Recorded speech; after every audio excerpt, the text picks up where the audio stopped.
What's up, everybody? How are you doing? Let's just jump right into it. There I am strolling down social media, and I come across a page, well, a post by Tabitha Brown. I don't know too much about Tabitha Brown. I know you guys probably out there know a lot about her. I from the post that I just saw the video.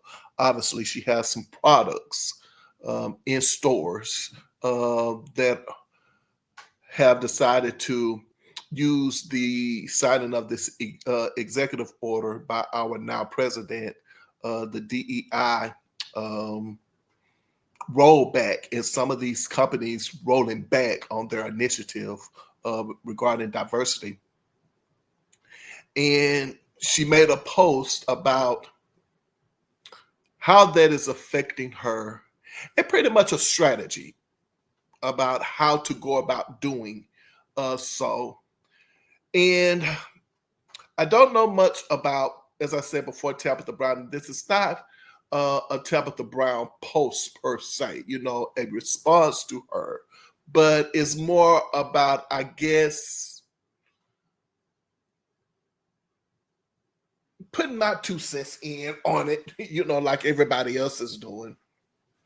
And I have to say that in a roundabout sort of way, I think what she says kind of makes sense if you look at it. But for me, in my profession, as a counselor, I try to look at all all the sides to this, if you will.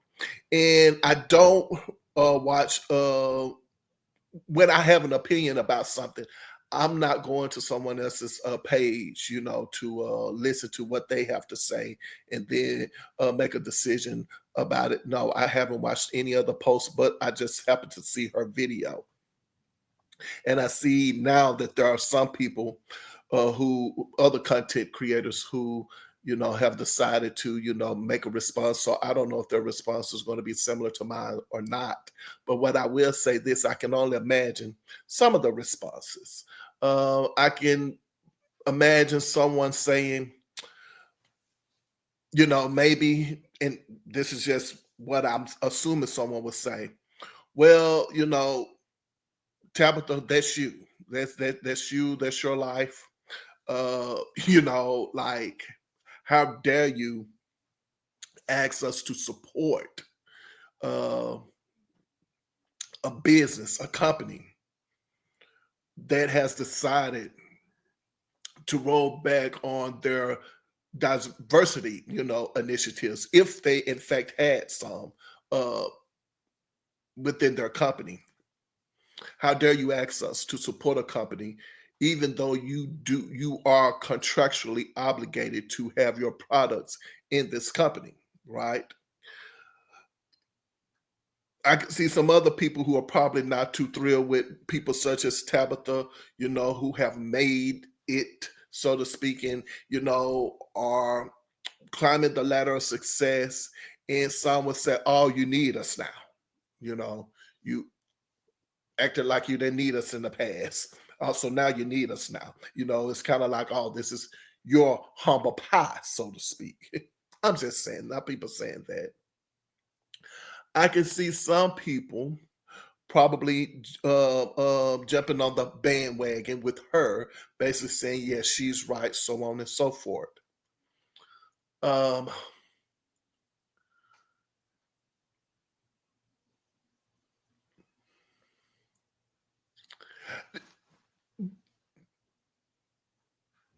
Whatever side that you're on, I guess the thing is what she's saying, does it make sense?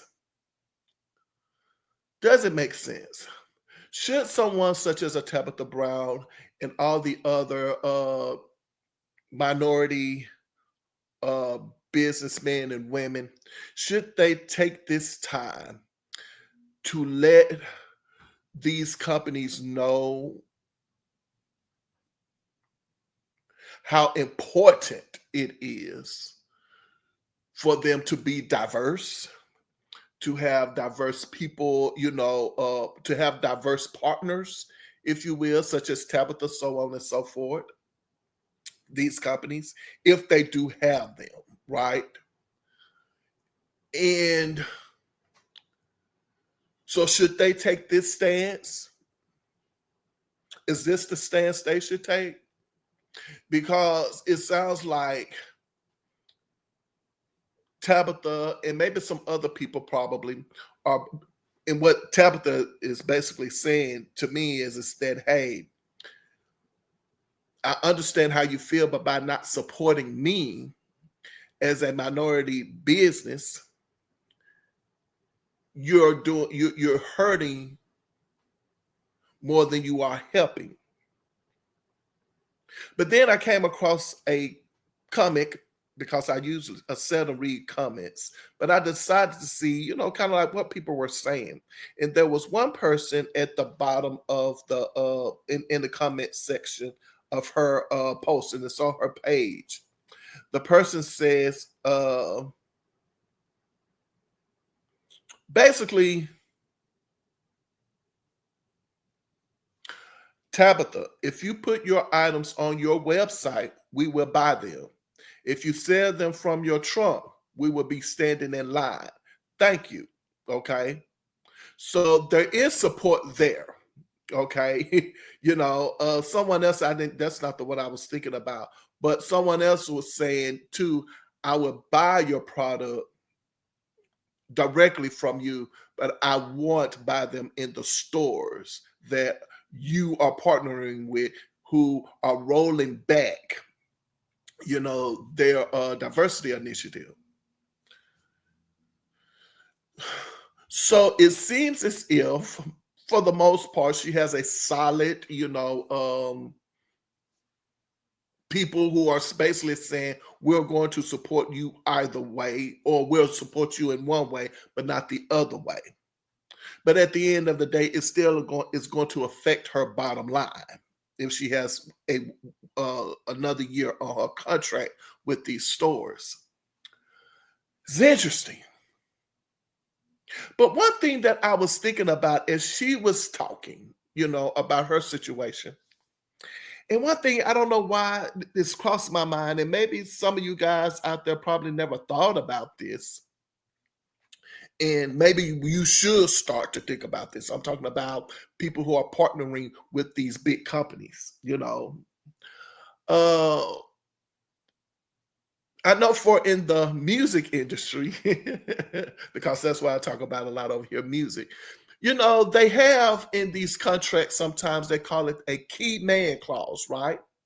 If the person who's responsible for uh, uh, the deal, the contract, if that person is no longer there or part, then I get to, I have the option of deciding that I want to leave. Because in music, as most people know, who affiliated with music, the music industry, you have to understand that business changes all the time, as far as people who are coming in and going out all the time. The A&R can easily become the president. You see what I'm saying? And the intern could easily become an A&R. Just like that. All of a sudden somebody's gone and another person is in. That person's place, and so on and so forth. So you could definitely be in the middle of working on your album, and all of a sudden your album takes a turn. It's like, no, that's not the direction that we want you to go in. We want you to go in a different direction. And an artist's album could be finished, right? So as I was thinking about that, I was also wondering, how much research do we do when we are partnering with companies, period? Right? I know sometimes, we're always trying to get through the door, and understand, and rightfully so, understanding what that struggle is like. And let's just say for a particular company that does not have a lot of minority business partnerships, it's like, okay, I'm trying to get through the door. And then when the company, you finally partner with the company, you sign the contracts, you feel like it's a win for minority, entrepreneurs. But in a situation like this, and this is all I'm saying, has anyone thought about these contracts when you sign them that you protect yourself for situations like these or like this? Well, what do you mean? Well, what do you have a diversity program? And if you do, what does that look like? And if you in fact decide to roll back and change some of your programs, then that in itself gives me a reason to maneuver out from you and cut my losses. Like, you know, people think about it as like, well, no, you probably you don't have enough clout in the beginning to do something like that. Hey, contracts are contracts. There's no, to be quite honest with you, there's no standard contract. People like to make you think that, but that's not the case. So there's no standard contract. But I wonder how people thought about those kinds of things. Like, this is why I'm here, because you have this diversity program, so on and so forth. And yeah, because it sounds like to me, it's Tabitha saying, like, hey, what would I do with all my product? What would I do with all these things? This is going to affect my business. It's going to affect my bottom line, so on and so forth. And some of these contracts, they could, they kind of dictate some of them about how you can, sell, on your own website. If you can sell, online versus, in stores, so on and so forth, what that percentage look like, and all of that stuff. It's just what it is, you know. So I think it's food for thought.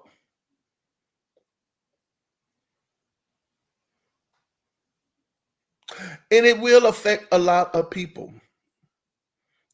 As you said, some people, they are coming, into this new month, with February being Black History Month. And hey, uh, probably a lot of products are about to roll out, minority products for the first time, so on and so forth. And it happens in business all the time. It doesn't have to necessarily be, this particular executive order that has been signed.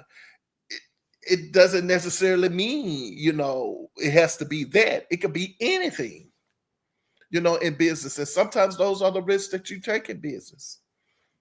You just never know. Think about all the people who started a business in 2019 or 2018. And by the time they got to the end of 2019, some of those businesses closed because of, what was happening, with, the country and the pandemic and everything. You see?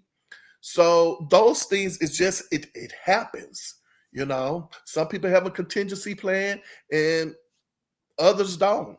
And then there are some people who probably, if they're really serious about their business, and everything. And when I say serious about their business, if there's something that they were very passionate about, maybe some of those people who were affected in 2020, 2019 and 2020, and maybe they're just now deciding, like, maybe I think I need to give this another try. I really believe in this, and let me just give it another try. Because you have to understand, in business, sometimes it's up and sometimes it's down.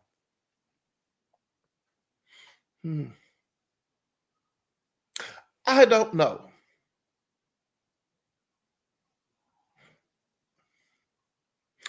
I personally don't know how I feel about it at this moment in time. I just don't know how I feel about it. I do know what she's saying makes sense. It makes sense. And even if you support her or those companies, um, you buy personally from them if they post it. Can they do that? Are they allowed to do that? You don't know the deals that they have. They probably won't be able to do that. You know,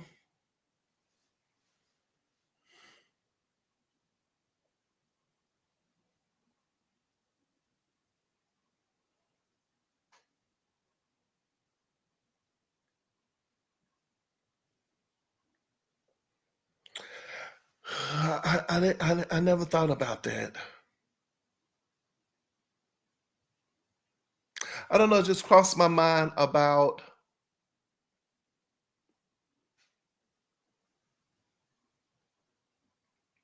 yeah, that's interesting too.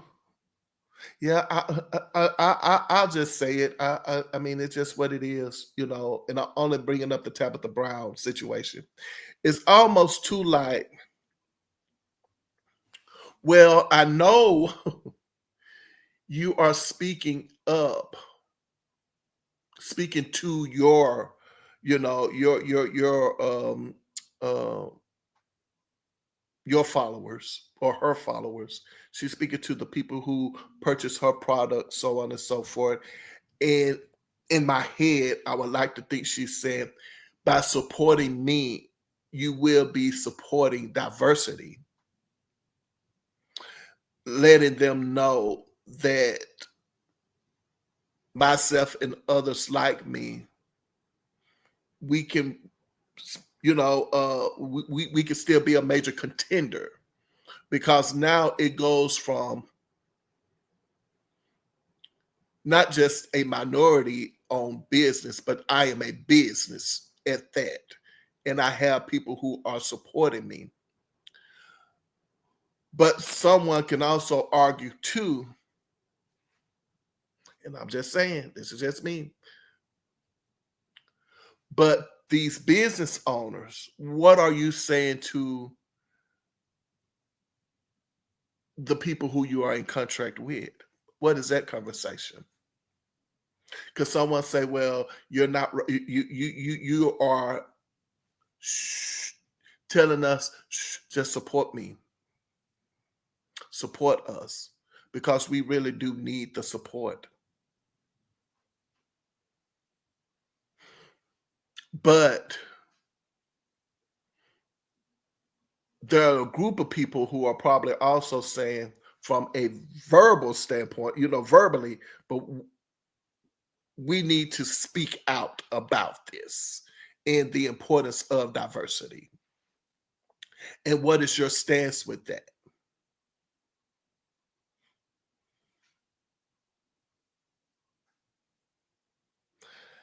However, at the end of the day, the bottom line is the bottom line. And if those things are not coming off the shelves and if people are not buying them, at the end of the day, it still really and truly doesn't matter.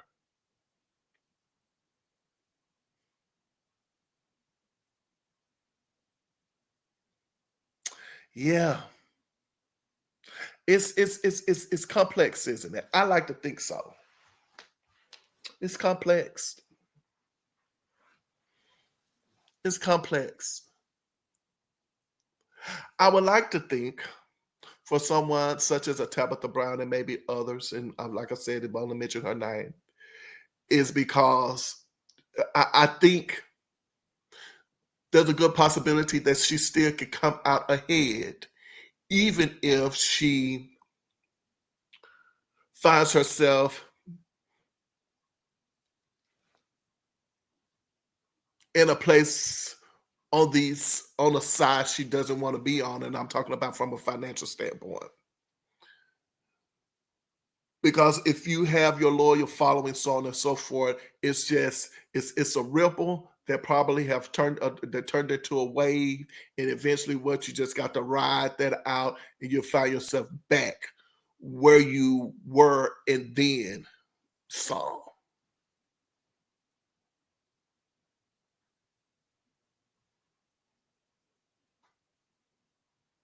Yeah, in times like these, I think the best thing too. We're talking about education. Talking about education. And the importance of educating people. I want to say something so bad, but it might not come out right. But I am also a history major. I think you probably know where I'm about to go with that. I'm a history major. And let's just say, when the reason why I want to talk about the importance of education. Oh, Lord, I just don't know.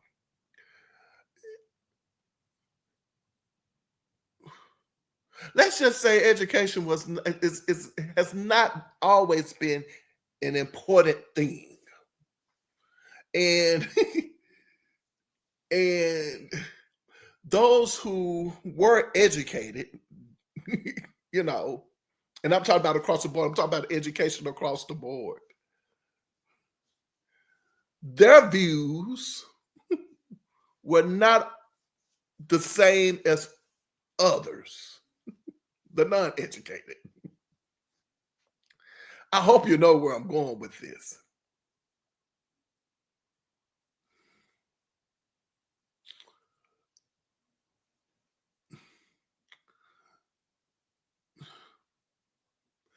In order for there to be diversity, there needs to be, people need to be educated about it. I put it that way.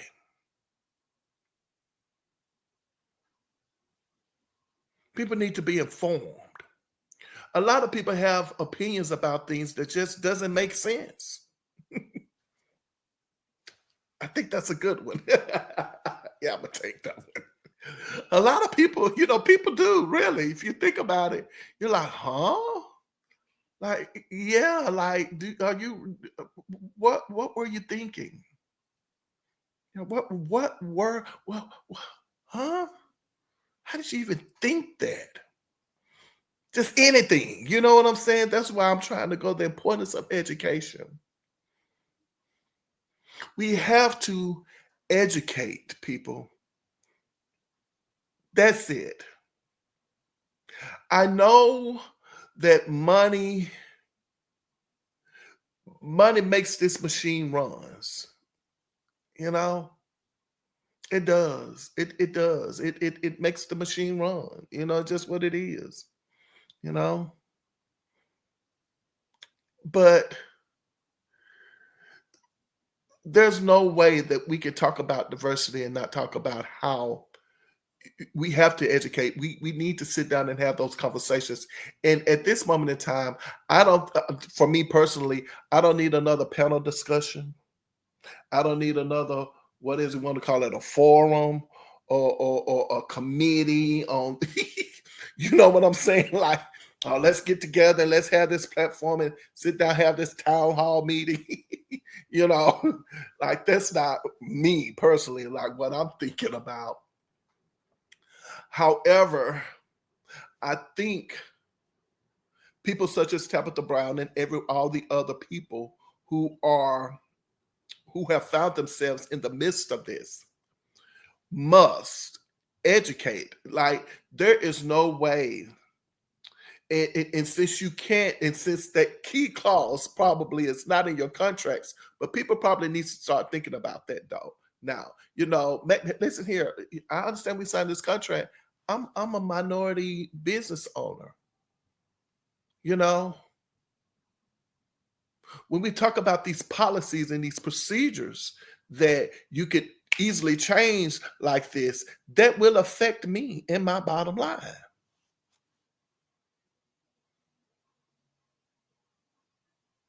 You know, someone once said before, I heard someone say this, I don't know who it was who said this, but I heard someone say, you can legislate somebody to hire me, but you cannot legislate somebody to like me. I don't know who said that. It was years ago. You can legislate someone to hire me, but you can't legislate someone to like me. So I think it's important for people to go and to look into these, companies. And when you're, signing these deals and everything like that, you might want to put in these key man clause, or these key policy clauses, in here and really research what this business is about in the history, of these businesses and how, in times, yeah, did these things a long time ago. Well, if you did them a long time ago, what happens if you decide to do these kinds of things again? You know, Like what? You know, because this affect me. Like you just gonna tell me, all right, goodbye. Yeah. It's kind of like, when with these like these entertainers and these athletes, I'm pretty sure all of them have like these moral clauses in there, right? Well, what about the artist, the entertainer, the entrepreneur? Like, what happens if they don't do they have a moral clause for the company that they're signing the contract with? Listen here, if you found yourself in this particular situation, like, it does that work that way? I think it does. I'm just asking. I'm pretty sure it does when you see some of these um uh entertainers who, all of a sudden they, decide that they're no longer in partnership with this company because, this company, did this or so on and so forth. Yeah.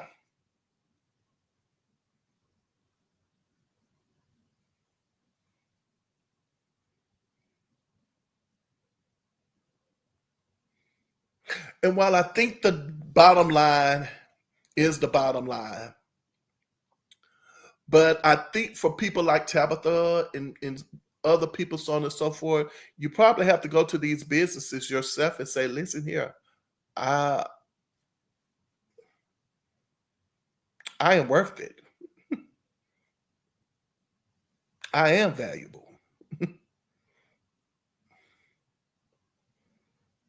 And what does this say about you? And so on and so forth. Like really, and sometimes we don't want to do that because it's almost kind of like this. If you don't speak and you allow your followers, or if you allow the people who buy your products to speak with the dollar, right?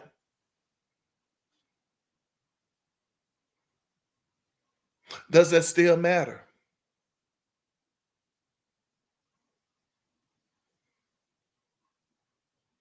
Because if they're choosing to get rid of their policies, their programs, whatever they have in place when it comes to diversity and so on and so forth, if they decide to get rid of those things, even when you have had a successful year, because all they do is look at you as a minority owned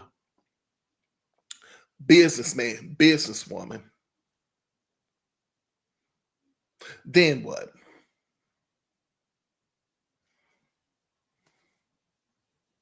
Yeah, I'm going to have to say it's going to be money and education is what's going to definitely, be the thing that's going to make people pretty much understand the importance in a situation such as this. Yeah. I don't know why I'm reminded of Susie Orman. You guys remember Susie Orman, the financial lady? She had a motto, on her show, the Susie Orman show, and she would always say, people first, then money, then things. Yeah. I don't know, people. I don't know. I'm going to say education. I'm say at the end of the day, it's education. People, people are just not informed. Choose not to be informed. People are closed-minded. People are narrow-minded. People, they only see what they want to see. It's yeah, yeah, yeah. Well, I hope I was able to add some sense to this in 30 minutes. Well, remember, put your behind where your heart desires to be. And whenever I leave my mother's presence, she always says, baby, remember I love you, but God loves you best. I look forward to seeing you next video. Is that rain? Sounds like rain. Yes, I look forward to seeing you next video. And until then, you know what? You guys take care of yourselves.